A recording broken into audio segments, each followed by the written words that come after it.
Hello everyone, and welcome to this DelfStack tutorial video. Today we will learn how to check if a website is responsive using Safari on your iPhone, so you can see how it adapts to different screen sizes like mobile and desktop. Let's go through 3 simple methods to check responsiveness in Safari. First, open the website in Safari on your iPhone.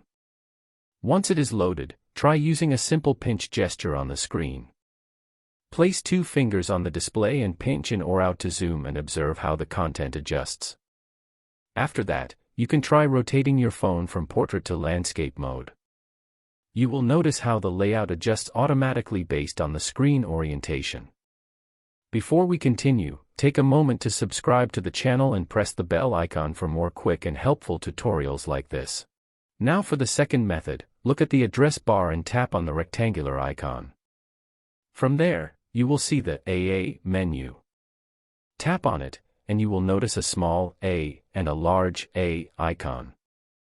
Tap on these options to check if the text size changes or if the website layout responds to the adjustment. After that, tap on the rectangular icon again in the address bar. Then tap on the 3 dots on the right side of the menu. From here, select Request Desktop Website. This will reload the page and show you the desktop version of the website, allowing you to compare it with the mobile layout. Finally, for the most advanced method, you can use Safari Web Inspector for real responsive testing.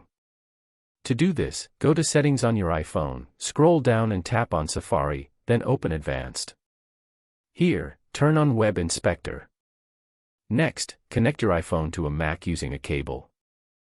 On your Mac, open Safari and enable the Develop menu if it is not already enabled. From the Develop menu, select your iPhone, then choose the website you want to inspect. This will allow you to test and debug the website directly, just like professional developers do. That's it. You have successfully learned how to check a responsive website in Safari on your iPhone. If this video helped you, feel free to check out more quick tutorials like this.